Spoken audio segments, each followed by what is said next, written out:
As the disaster in Japan unfolds, serious questions are being raised about the safety of nuclear power plants in the United States. A government report has found the plant with the highest risk of core damage from an earthquake here is just about 35 miles from our studios here in New York City at the Indian Point plant. Just today, America's Energy Secretary Stephen Chu said the government needs to take a closer look at safety plans at Indian Point. NBC's Ron Allen went there to take a closer look. Tucked along the Hudson River in New York suburbs, Indian Point's critics insist it never should have been built so close to so many people. I understand the power and the benefit. I also understand the risk. And this plant in this proximity to New York City was never a good risk. In the 40 years since Indian Point was built, scientists have discovered it sits about a mile from two earthquake faults, which they say could trigger a 7.0 quake. A 10-mile evacuation zone would affect 450,000 people. A 50-mile zone, like the U.S. set in Japan, would include some 20 million people, including all of New York City. I think some of that data is interpreted incorrectly. Sean Murray is mayor of Buchanan, New York, home to Indian Point. He's also a nuclear technician there. We're convinced that an issue like what's occurring in Japan can't occur in New York. Most people we talk to say it's a quiet village and they're not worried about Indian Point. That big tower right there, that's all part of the plant. Margaret Gibbs, a retired teacher's aide, lives about 100 yards from the plant. And we've lived here all our lives and we're not scared. All of this scrutiny comes at a critical time for Indian Point, and not just because of the Japanese disaster. The plant's licenses that allow them to operate begin to expire in 2013, and a very contentious review process already is underway. Activists insist Japan is sending the U.S. a painful message.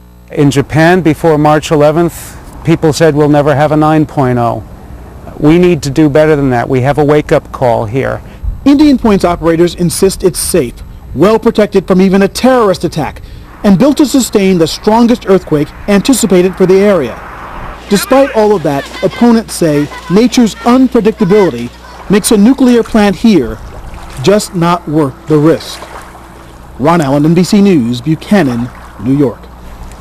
We are back in a moment with a troubling question a lot of people are asking after the events of the past several days. There are a lot of questions out there about I am very sorry. If you can just excuse me, I thought that I had to just give me 1 second, I'll turn it off. Hi. I thought that you were never going to call me back. Nobody ever calls me back. Find a job, manage your career, get ahead. Fins.com from the Wall Street Journal. Finally tonight, after the unrelenting and literally world-changing news of the past 9 or so days, a question many of us have been asking, now perfectly captured on the cover of Newsweek magazine, out tomorrow. Against the backdrop of a cresting wave, the words, apocalypse now, tsunamis, earthquakes, nuclear meltdowns, revolutions, economies on the brink, what the blank is next.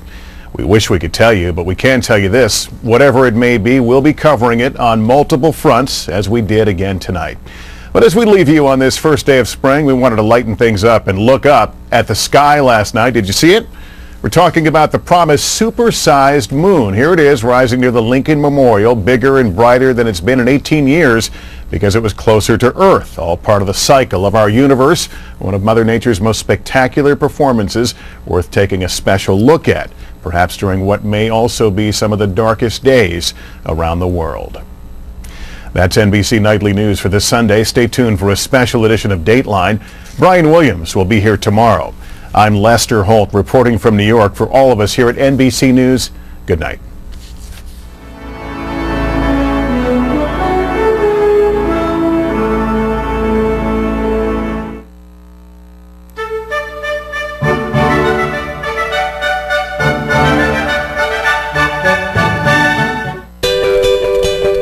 I've been reliably informed it's a sapphire with some diamonds, but I'm sure everyone recognises it from previous times. So. Yeah, it's beautiful.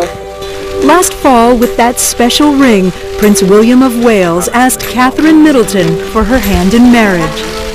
It's my mother's engagement ring. So I thought it was quite nice because obviously she's not going to be around to share any of the fun and excitement of it all. This was my way of keeping her sort of close to it all. She was, after all, a huge presence in his life as a young boy, their bond exceptionally close.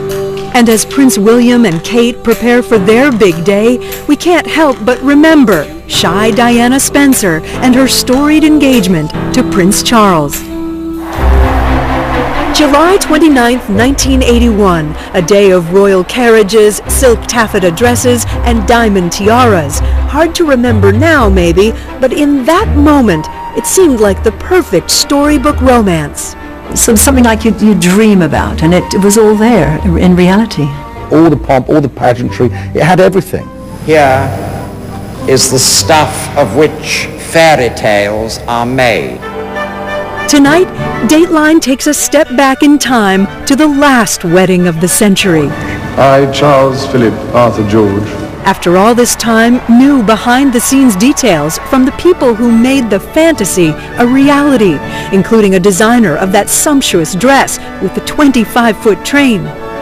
It was a simple phone call. Would we do the honor of making her wedding gown? Can you imagine? Yes. The little bridesmaid who stole everyone's heart. I remember just staring at my feet the whole way up the aisle, trying not to tread on her train. And one of Diana's specially invited guests. I can still get chills thinking about it now, and nobody deserved it more than Diana. This summer marks the 30th anniversary of the day Charles married Diana, and this is your invitation to relive the grandest, most glorious royal wedding of them all. It's an intimate look back at that extraordinary moment when a young bride went from shy Di to proud princess. And as we glance back, maybe we'll glean some clues about the royal wedding to come. Once upon a time, not so long ago, there lived a prince, son of Queen Elizabeth II and heir to the British throne. For a decade, he had been the most eligible bachelor in the world. What was Prince Charles like back in the 70s, those eligible bachelor days? He was good looking and he was great fun. Eve Pollard is a journalist and former editor of the British newspaper The Sunday Mirror. There were amazing pictures of him swimming in Australia and girls rushing up and him dancing. I mean, he was Prince Charming, and every year any girl that was seen anywhere near him was dissected as if she could be a future Princess of Wales. As the Prince of Wales dodged questions about those girlfriends, an 18-year-old woman named Diana Spencer moved from her family home to London. Lady Diana, daughter of the 8th Earl of Spencer, hailed from one of the most aristocratic families in England. Diana was living in a 3-bedroom flat here that she'd bought with an inheritance. She shared the place with 3 friends, charging them rent and setting up a regular house cleaning rotation. As a joke, she even pinned a sign to her bedroom door that said, "Chief Chick." Patrick Jeffson would later become private secretary to Diana. She sometimes used to reminisce about the normality of that life where she was sharing the flat with 3 girlfriends. She looked back on that with a rather wistful memory. Diana was part of a social set known as the Sloane Rangers, named after Sloane Square, a Tony part of London not far from her apartment. We asked NBC News contributor Camilla Tominey to define Sloane Ranger for